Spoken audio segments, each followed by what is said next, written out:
Hey, Eagles fans, this is Chris Franco from NJ Advanced Media, and welcome to the No-Huddle Show podcast, the show where we discuss all things and everything related to the Philadelphia Eagles. Before we begin, I want to remind you that you can read our content on NJ.com/Eagles and make sure to bookmark that to get the latest Eagles news and analysis. Today, I'm once again joined by my No-Huddle Show co-hosts, Bob Brookover and Cayden Steel. On this episode, we'll cover a variety of topics ranging from the upcoming start of free agency, the draft coming right around the corner, and of course, you got to talk about Jason Kelce. But first off, guys, how are you doing this morning? Doing great. Another day in paradise. Yeah, doing well. Just like Bob said, another day in paradise. A few more days before things get hectic with free agency. So trying to, enjoy the time while we have it, I guess, before.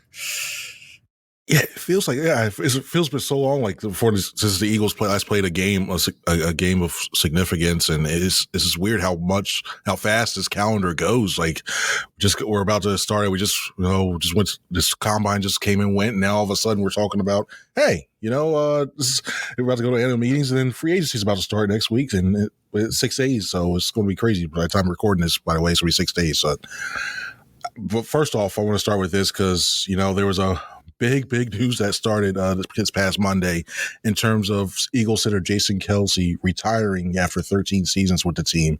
I mean, say what you will about him. This guy was around here. Some people say he was a heart soul. Some people put him on their Mount Rushmore as the Eagles.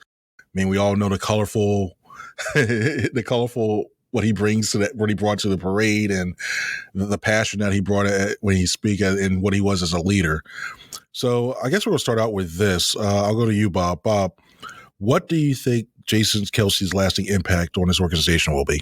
Oh, and I'm certainly too young to remember Chuck Bednarik playing, but I'm sure both you and Cayden know who Chuck Bednarik was, what he meant to the organization. We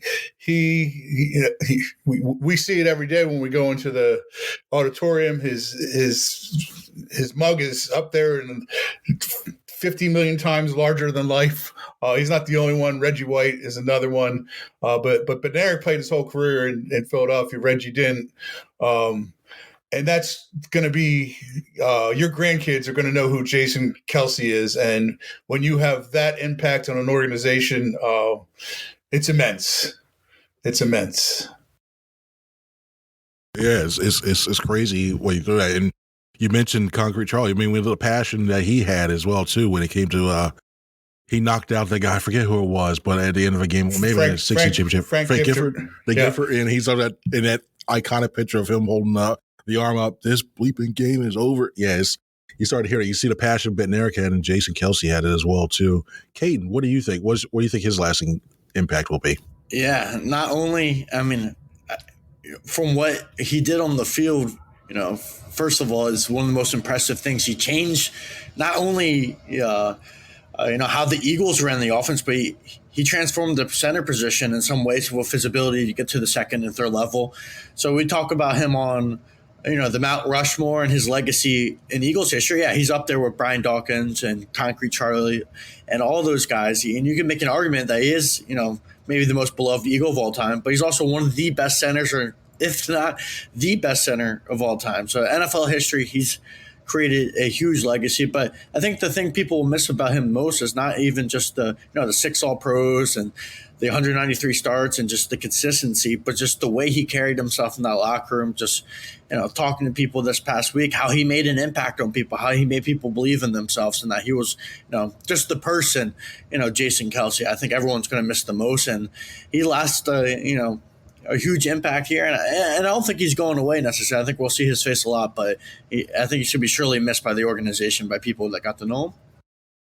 Perfect. And by the way, if you guys haven't done so already, make sure to go to NJ.com. You have to read Cayden's piece, as he went around and talked to a lot of former current players, and he did a great job on that. And he gives you some insight into most of Kelce as a guy, too. So good job, Cayden, on that. That's a must read.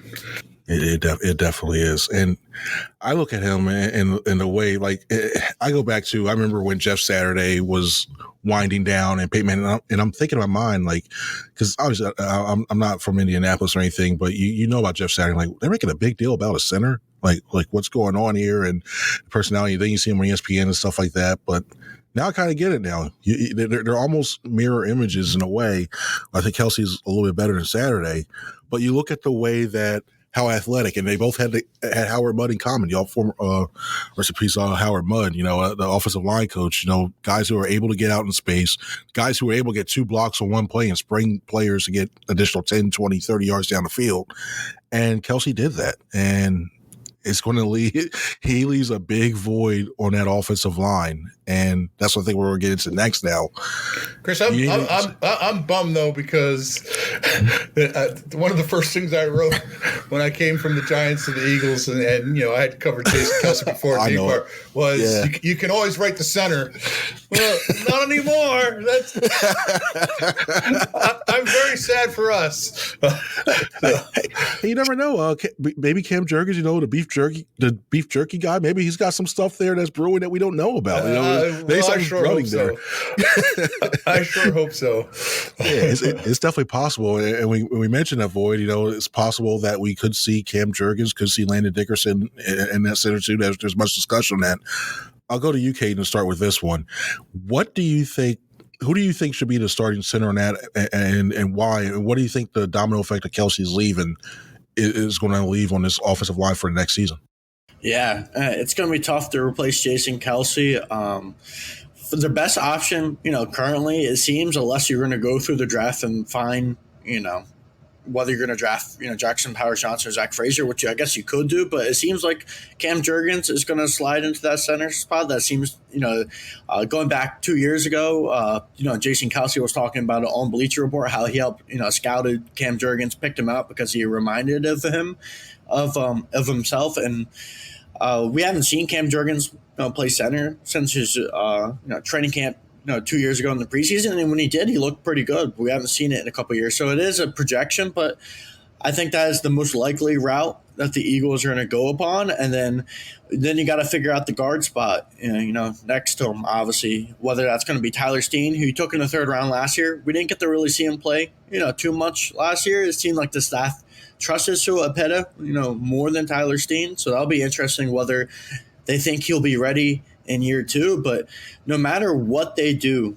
next year, the interior of the offensive line is going to be a question mark, because we don't know, like I said, if Cam's going to really be a good center. He flashed, during preseason a couple years ago, but that's a big time adjustment to replace a player of Jason Kelce's, magnitude. Not athletically, I think Cam, can do it because he is a really good athlete in space, and we've seen that before. But just from an IQ perspective, Jason Kelce is one of the best centers of all time, of just calling stuff out and I didn't include this in the story, but Shane Steichen was talking about how a couple of years ago, they had a certain drive, and Kelce would go up to him on the sideline and be like, "Do this or do this, like run behind me this way or that way." And I think to be able to have a guy that was such an integral part of your game plan, and now he's gone at center, that's going to be the toughest part to replace. And then, we saw Cam last year at guard, and he didn't play bad, but he also didn't play amazing. There's some questions about, his strength and stuff like that going forward.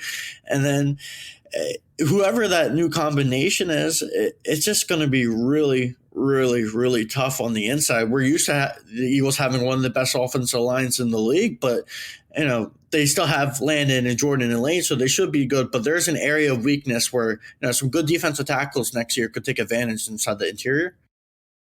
Nice, makes sense. Bob, what do you think? How is it think it's going to affect who do you think is going to be center, and who do you think about the guard spots? All great points. One of the interesting things I did find was the last regular season game when Kelce came out of that game, Landon Dickerson went to center that day. Did a good job. Although, God, who even remembers that game other than it just being complete continuation of the disastrous end of the Eagles season. But I found it interesting that that's the decision that they made that day to go to Landon Dickerson.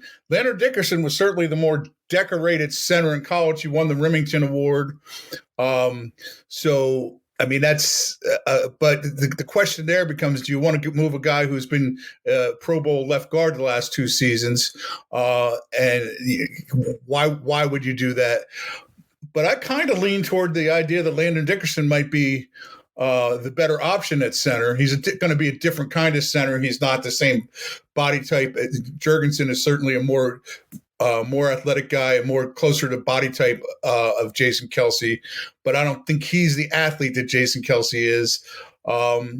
You know, he had an I thought, first year as a starter at right guard.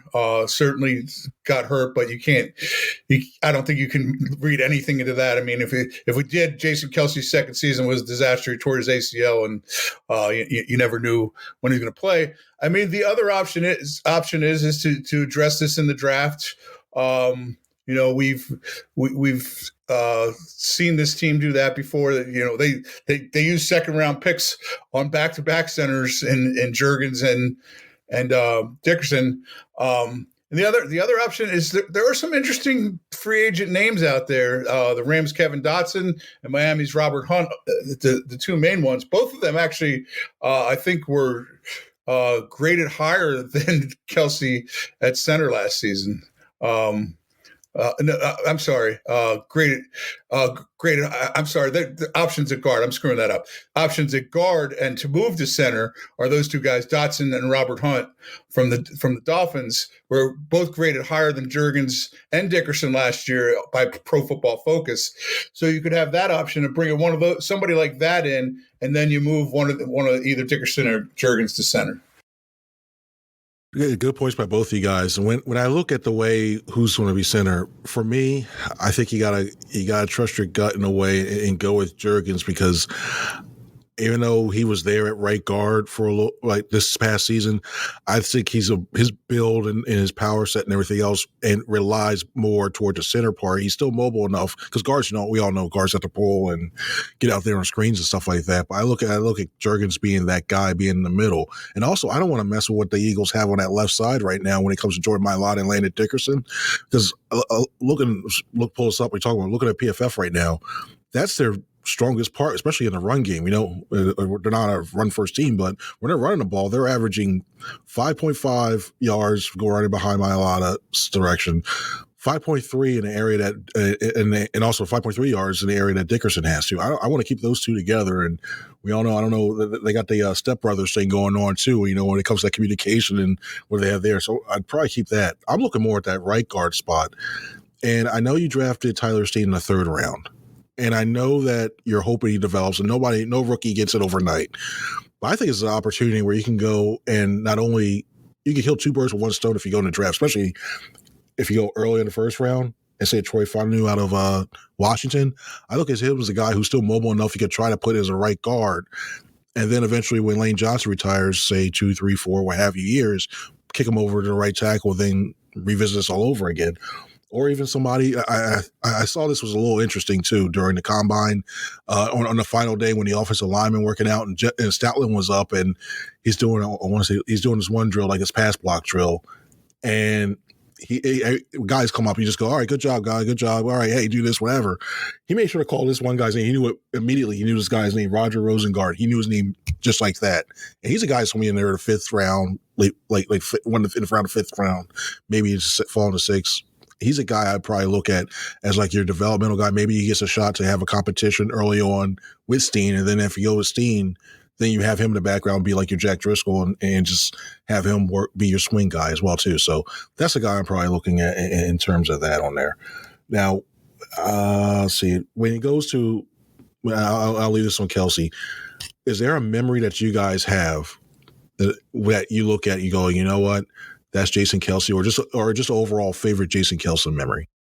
Mine's an easy one. After the Eagles won the Super Bowl, I was in spring training. It was about 8 days after the Eagles had won the Super Bowl, somewhere in that 8 days to 10 days, something like that. I forget the exact number of days, but Jason Kelce showed up in Clearwater, spoke to the Phillies. And I remember talking to Scott Kingery about it. And, Scott Kingery was a rookie who ended up making the team that year, surprised everybody. Obviously, his story didn't turn out the way he wanted to, but he was so excited that a guy like Jason Kelce had come in and spoken to the Phillies players, and was so taken by his message. And you could see, we've seen many times, including at the retirement speech, how captivating Jason Kelce can be. He can take over a room very easily, and the room lights up. And I hadn't covered Jason. I was a columnist most of the time, but I'd covered Jason from 2013 through 2017. Got to know him pretty well in that time, not like a beat writer does, but you sometimes wonder, and these are two instances. You sometimes wonder if guys are going to remember you. The two guys that day he came in, he saw me, and said, "Hey, Jason." He came and I shook his hand. He grabbed me and hugged me. The Inquirer photographer took a photograph of it. I still have the photograph. It's a great photo that I really like. But also when I came back on the beat this year, there are two guys in that room who are just as engaging as any human beings on earth. And Jason is obviously one of them. He immediately remembered my name, said hello to me. We talked for about 45 minutes about a bunch of different stuff, the Giants, Dexter Lawrence, that kind of stuff. And the other guy like that. And, I think it's going to be a similar scene, although I'm not sure anybody I don't think he'll write a 45-minute speech, but it's going to be a very emotional scene when Brandon Graham, he hadn't seen me in a long time. And the first thing he said, "Man, where you been?" And he's the same type of personality. Those two guys are among personalities that in my 40 years of covering sports, those two belong on the Mount Rushmore of personalities and guys that you just are happy to see and happy to do well. Nice. What about you, Cayden? Yeah, I mean, I would say wasn't around in the locker room, too long, so I didn't get to know Jason, too well personally. But just from the stories, that other people, told me and that we've got to see over the years, just his personality, kind of like Bob mentioned, just was so impactful to everyone that was around him. And I guess, for moments, and it's hard not to pick the Super Bowl parade speech, and you could see just how much he cared about the city and how much he cared about his teammates. And that was, one of the most iconic moments in Philadelphia sports history, probably the most important, championship, of all the Philadelphia sports team, a long drought, haven't won a championship since 1960, haven't won a Super Bowl. And he came out there and he gave a speech that, I don't think anyone will ever forgive or forget. And I think his impact is really tough to describe just based off memories, because there's so many different things that he did. And he was such a fun, light personality, with the fat Batman and him putting on the Batman mask, a part of the Darius Slay joke last year. But also, the way he handled the Super Bowl last year against his own brother, Travis, there's just some very moments where you could tell what a good person Jason Kelce was. And I think that's what stood out to me, that, it was bigger than just, football for him. And I personally, believe that's why he stuck around so long. Center's a tough position. He took so many hits throughout the years. I'm sure his body's he's been considering retirement for years, but the fact that, the love for his teammates that he showed to that day at the Super Bowl parade, his love for Jeff Stoutland, for all those reasons, I think Jason, kept coming back and the ultimate human, and also the ultimate football players. Yeah, he's done a lot, so much, and there's two that I have, and I'm trying to wind down. But you know what? I'll say I'll use this as an honorable mention. I still look at that NFC Championship game where he thought he was trying to body rock like a Lil Uzi Vert song. He was trying to do it with Miles Sanders, and the fact that he said afterwards he thought he threw his back out. I was like, oh great, here we go. That would have been a great little line in there. But it goes back to the parade, but not the speech was great. But I still just remember I was on the news side back when when the parade was happening. It was covering it there, and besides all the beer cans that were hitting against the buses and hear the thumps, you saw this very colorful guy in that mummer suit just walking up trying to talk to as many people as he can. I remember this one lady was he was talking to him. He stopped, talked to her, talking about how much she meant to him and everything else. And she was crying, and you see that, he saw the way that he meant what he meant. And then I also remember at one of the Eagles Autism Challenges as well too, there was a preschool teacher that was there, and the only person she wanted to meet was Jason Kelce. And you would have thought this man was like a rock star. And when you hear everybody talks about him and you see what he's doing around there and the notoriety he's getting now, the guy, he really was. And yeah, it's going to be certainly different around NovaCare Complex next year without him. But All right, we're going to move on from Jason Kelce, and now we're going to go to the other side of the ball and now look at Haason Reddick. Right, Reddick right now, if you haven't heard, is in the middle of the Eagles allowed him permission to seek a trade.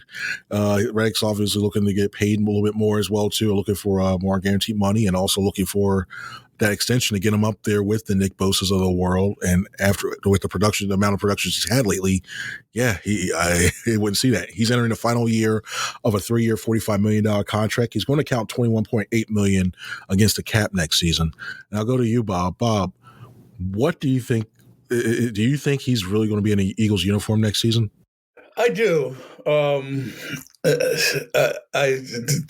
don't, obviously I don't know exactly what he's looking for in terms of financially, and I don't know what it would take for the Eagles to unload him. But if you don't have him, you better have a really good plan to fill for him. And Howie Roseman he didn't mention anything about negotiations, but he talked about the person Haason Reddick. And if he really believes that, the person Haason Reddick is the perfect guy to have back for the Eagles. He's a local guy. He's a Temple guy. He's a Camden guy. He immediately made it clear, I want to be an Eagle. And Howie, in a different part of his postseason postmortem, said that the kind of guy he described that the Eagles want, it fit Haason Reddick. This is the kind of guy who wants to be here. He's been a great player the last 2 years, been a sack machine. If there's a complaint or a nitpick about Son, it's that he doesn't always set the edge in the best ways, but I'm not sure they always used him in the best ways. And I'd like to see him in Vic Fangio's defense to see if he can go to another level in that regard. But if you don't have Haason Reddick, I'm going to reiterate, you better have a good plan. And, the two best free agents on the market, in my opinion, were Josh Allen and Brian Burns as far as edge rushers. They were both tagged. Daniel Hunter's a little older from Minnesota, and, there's going to be a lot of teams interested in that. So there's no guarantee there. Can you draft one? Sure. But, to answer your question, Chris, yes, I think Haason Reddick's going to be back. I think they're going to find a way to make this work out. How about you, Cayden? What do you think? Yeah. I personally, if I were in Howie Roseman's shoes, I would bring back Haason Reddick, kind of because of the reason that Bob mentioned. If you go into next year without Haason Reddick, you're really going to have to rely on Nolan Smith. And from the 17 games that we all saw from him last year, and it's not to say that he can't be good in the future, but he didn't play a ton of snaps. He didn't make a ton of impact. It's really at this point with Nolan projection. And a year or two from now, he could be a really good player. But do you just want to rely on that? And then beyond, Nolan Smith, we saw the last 2 months of the season, Josh Sweat, it could be scheme related, could just be, the wear and tear of that season. A lot of players, really struggled during those final 2 months, but he didn't get a sack pretty much in the final 2 months of the season. And then beyond those guys, they don't really have anyone on this roster. So having Haason back almost feels necessary. And nothing about his game says that he's going to slow down. Pass rushers can play into the early 30s to mid 30s and still be, pretty productive players and still have, productive roles. Until pretty much last year, we saw that, with Brandon Graham, and he's still a pretty, functional role player. So if you give him a long-term extension, he's probably has, another, maybe all pro or a couple more Pro Bowl seasons in him. Last year, at the beginning of the year, he was dealing with the thumb. So that, potentially slowed him down a little bit early last year, but he still finished the year with 11 sacks, had 16 the year before. And he deserves, top end money, because his production, warrants it. He's one of the best, pass rushers in football. But, at the same time, while saying that, I do think there is a scenario where he doesn't come back, because we don't know necessarily what Vic Fangio thinks of Haason and how he fits that defense, necessarily. Maybe if Vic really likes him, he'll probably be back, but maybe there is a world where, Vic wants a larger, defensive end or edge rusher to kind of to employ in his defense. And it depends also what this team, gets back for Haason Reddick. You look at this defense right now, obviously, I got a ton of holes in the secondary at safety, corner, got holes at linebacker.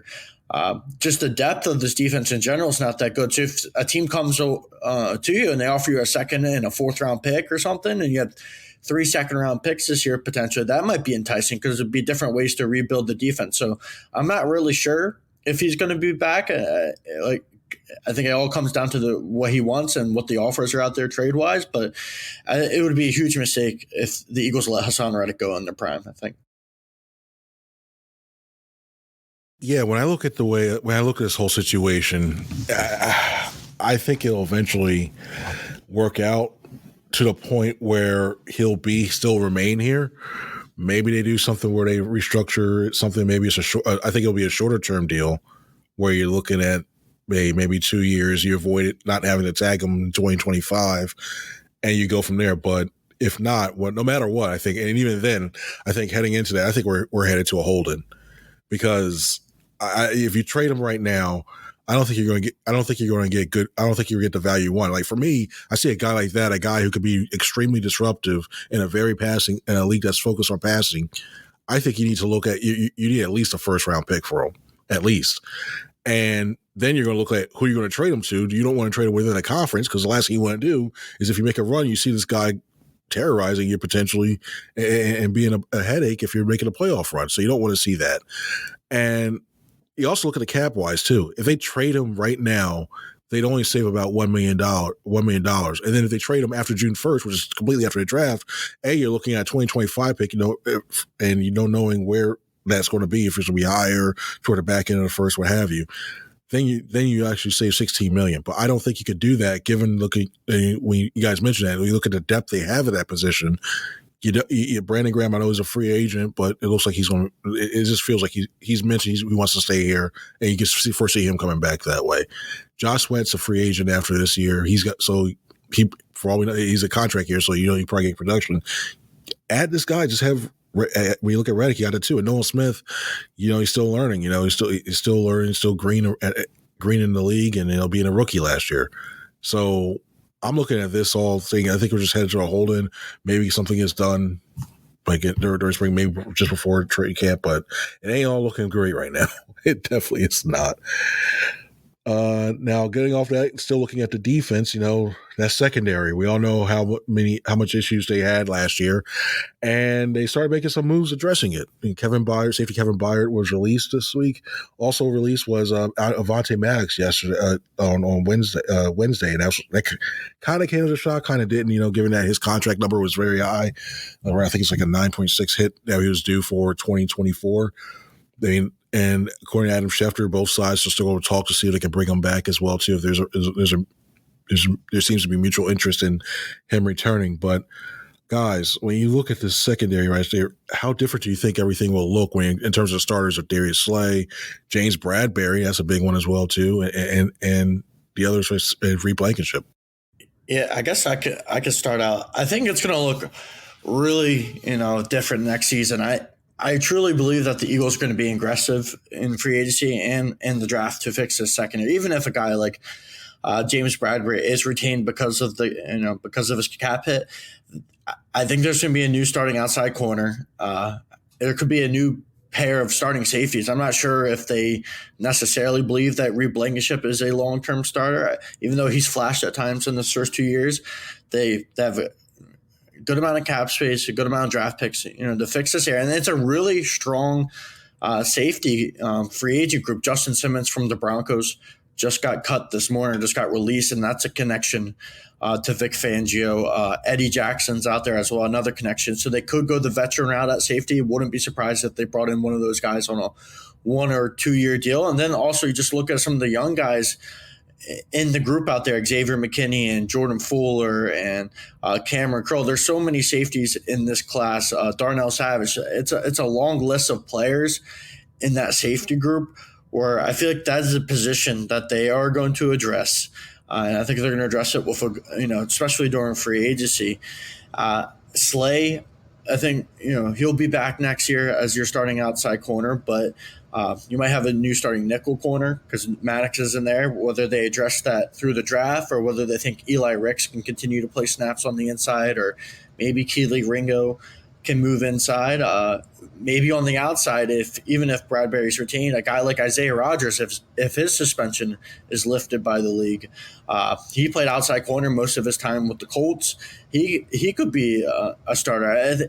Overall, I just think this, the secondary needs to be repaired because you can't come into next year with the same group of guys, or you're gonna get picked apart again in the NFC. And if I had to put most of my money on it, I think most of where the Eagles are going to go out in free agency is going to be, two safeties and maybe even a corner possibly.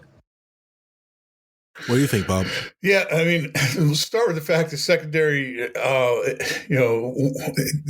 doesn't get mentioned much, but I think they really thought that Sidney Brown was going to be a big part of their plans next season. And that's it. I'd be very surprised if he was ready to start the season after suffering a torn ACL in the regular season finale against the Giants. He's probably not going to be ready for at least 4 or 5 games into the season. I'd be surprised if it was before that. So that really was an under the radar injury that hurts this team going forward. Cayden made some great points about, this secondary is going to look different. Howie Roseman said, he still sees James Bradberry as an outside guy. Just because guys say something doesn't necessarily mean it's true. But now they used him some in that slot last year, although it seems like they used anybody who had a uniform and slot cornerback after Avonte Maddox went down.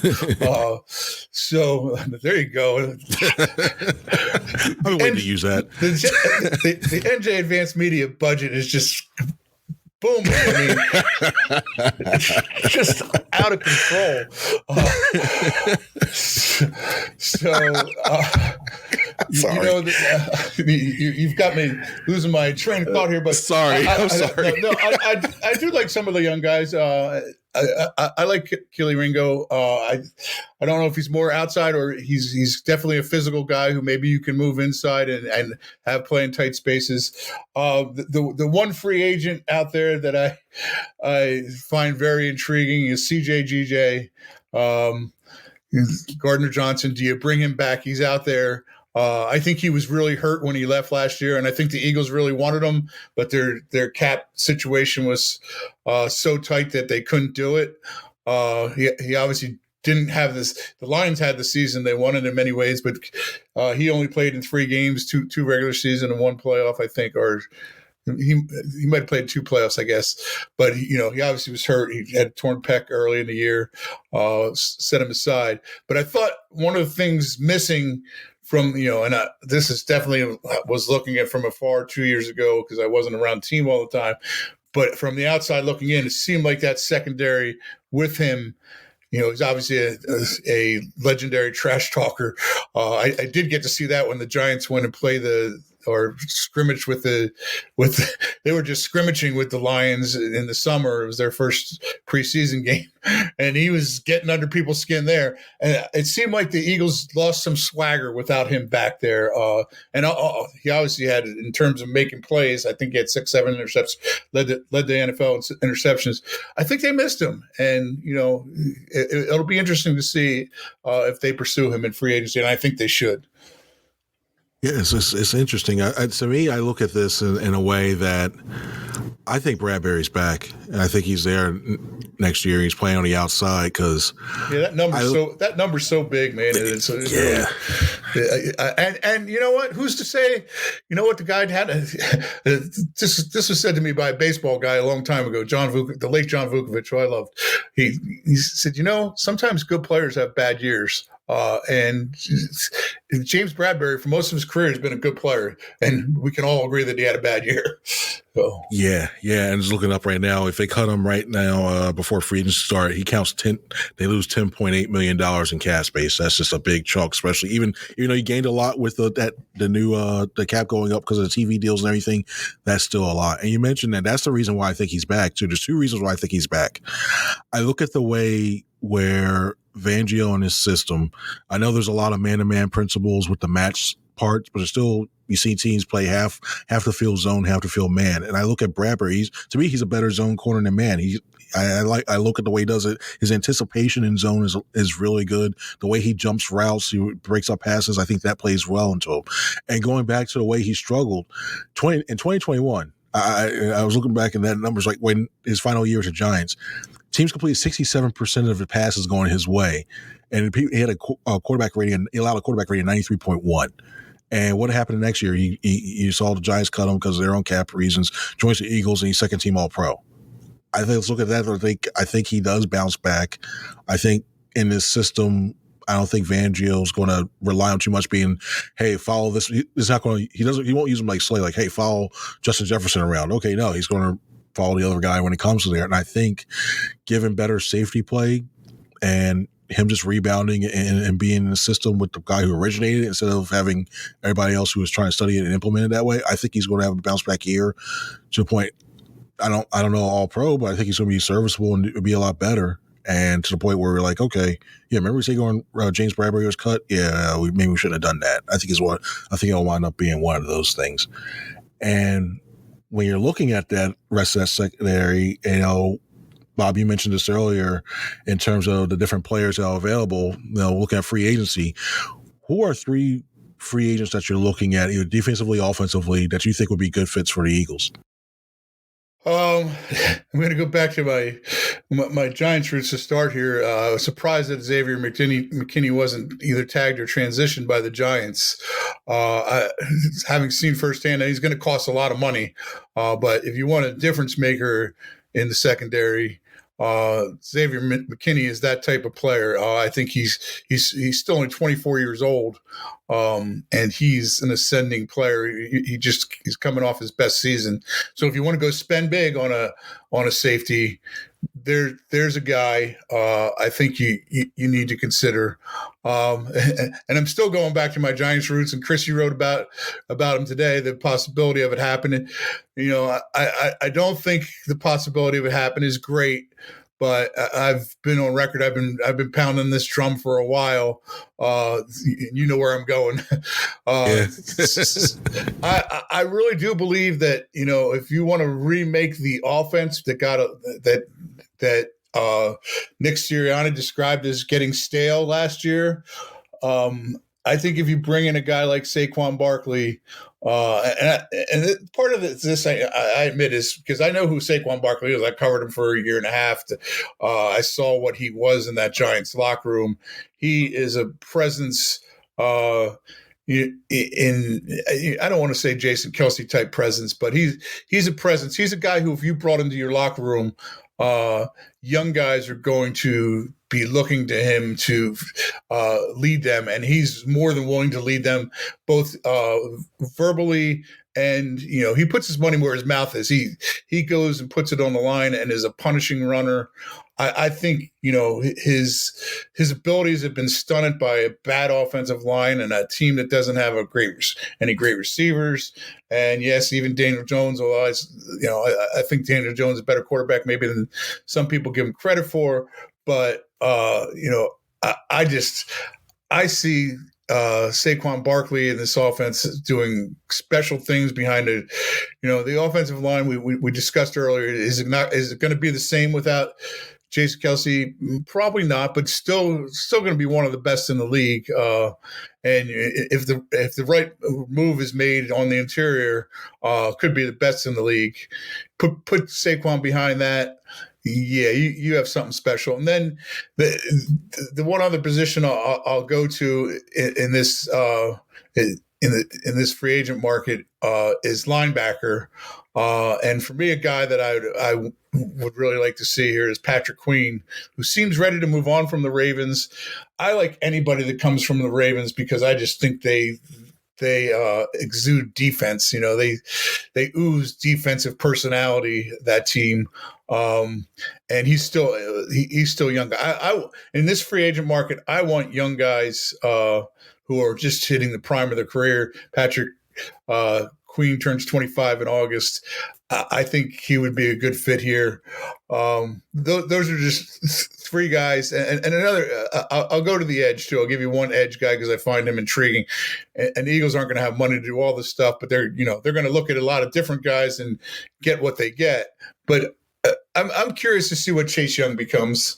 I still think there's a lot of potential there. That injuries have certainly stunted his early part of his career, but I still think there's a lot there with Chase Young. Nice, good breakdown. Yeah, nice breakdown, man. Nice breakdown. And okay, when you look at free agency, that's one way you can rebuild this team. The draft is another. Cayden, who are three draft prospects do you think that the Eagles could benefit from? And, we all know that the Eagles have a first round, 2 seconds, and they're projected to have a third because of the 49ers signing Javon Hargrave. So Cayden, who are three first round or second round draft prospects you think that the Eagles should target? Yeah, I'll focus on the first round for now while we're in March. But you look at pick 22, there will be many options available. This is a really strong offensive tackle and a really good cornerback class as well. And at the top, if three quarterbacks go, it's going to push down some talent. With the 22nd pick, one of the guys that I firmly believe that if he's on the board that they could target is Latu from UCLA if he falls because of the medicals, because he is one of the best pass rushers, if not the best pass rusher in this class. Some people think he's a top 10 player.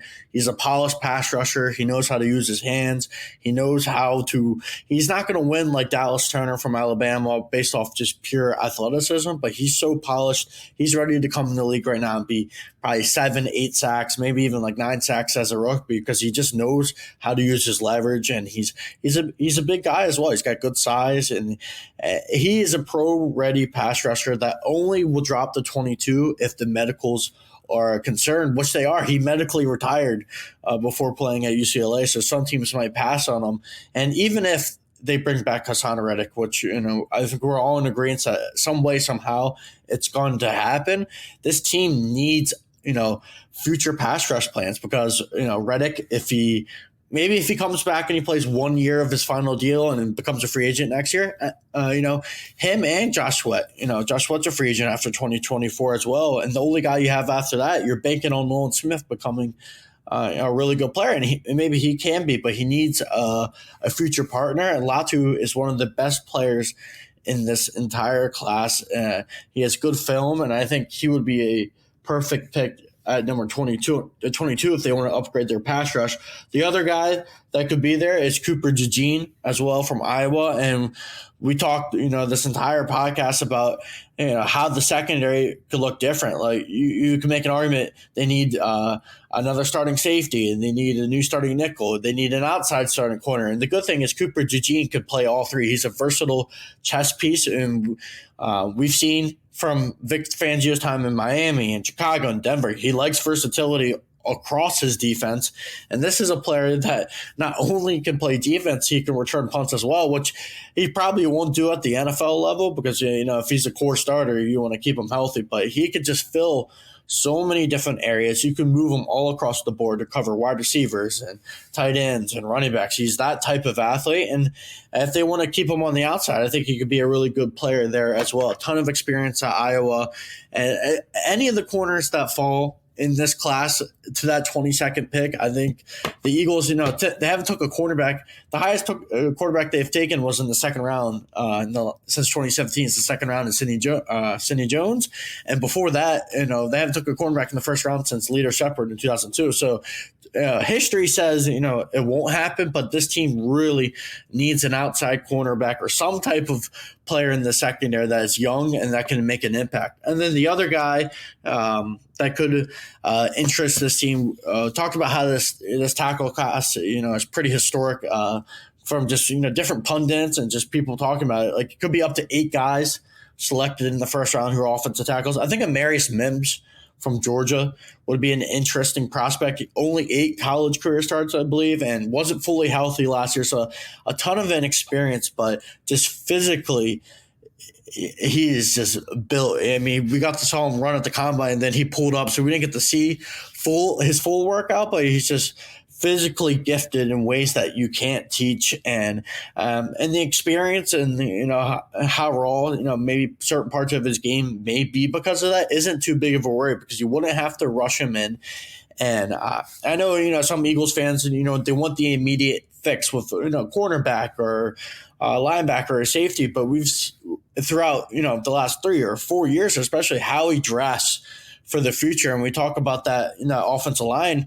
Lane Johnson, although still playing at an all-pro level, might only have 2 or maybe 3 years left. And you give a guy like a Marius Mims a year or two to learn from Lane Johnson, you might have your next cornerstone of the offensive line. And then maybe even like a Tyler Guyton as well from Oklahoma, who's also a tackle with also physically just really great gifts that you just can't teach. And there's 2 tackles there in the 20s I think are really going to intrigue the Eagles.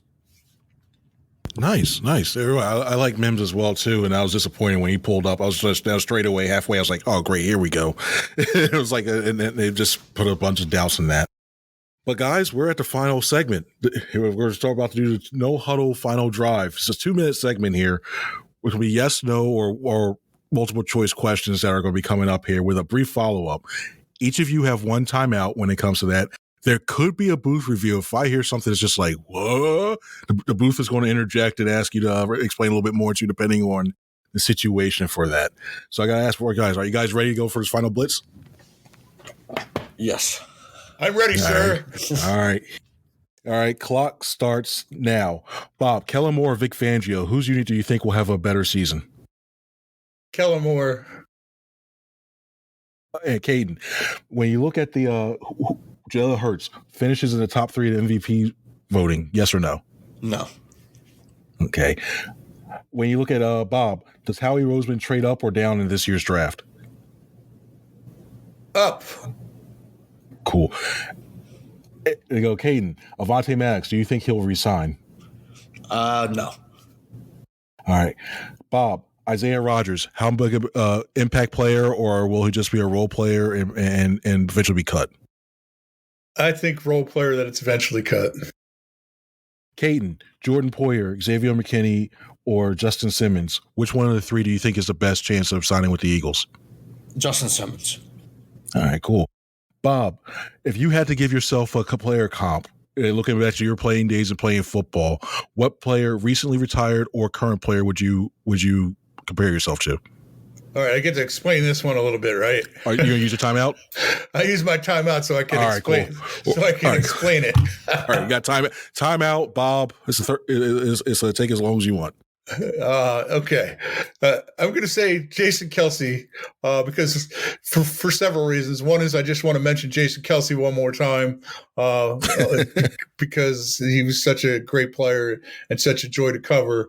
But also because when Jason Kelce got up there and started talking the other day and lost it at hello, that reminded me of myself because I'll go back to my parents' 50th wedding anniversary party at my house, and I decided to write a little speech, talk about my parents, and much like Jason Kelce, I lost it at hello because you talk about people who mean so much to you and something that means so much to you, and you start to cry. And I started to cry.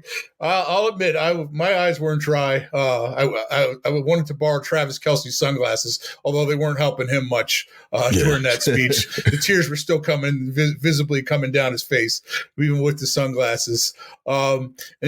The only other thing I had in common, however, with Jason Kelce, because I was an okay high school football offensive guard and defensive end, better at offensive guard, was that the thing I did best was I was a pulling guard.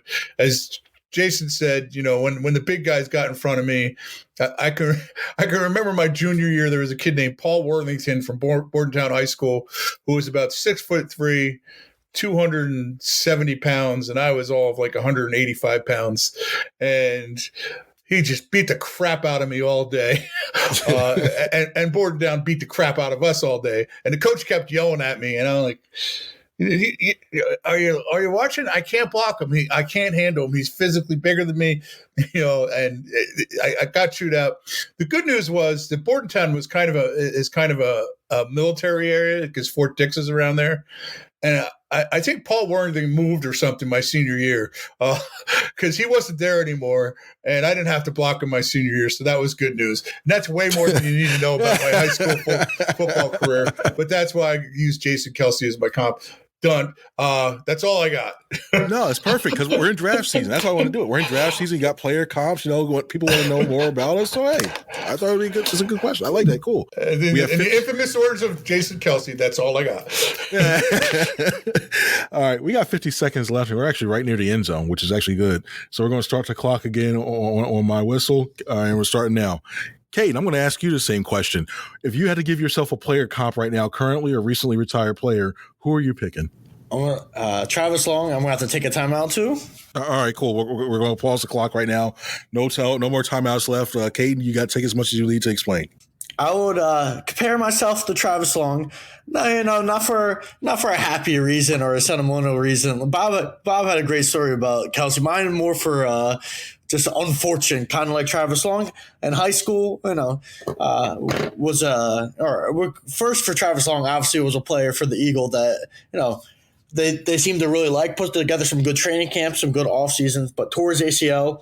And before the 2014 season, when he was on the verge of making the roster, and then 2015 early in training camp, tore his ACL again, and then was waived the next offseason. So never really reached his potential, even though it seemed like a player that the organization thought was going to make an impact, potentially on defense in the future.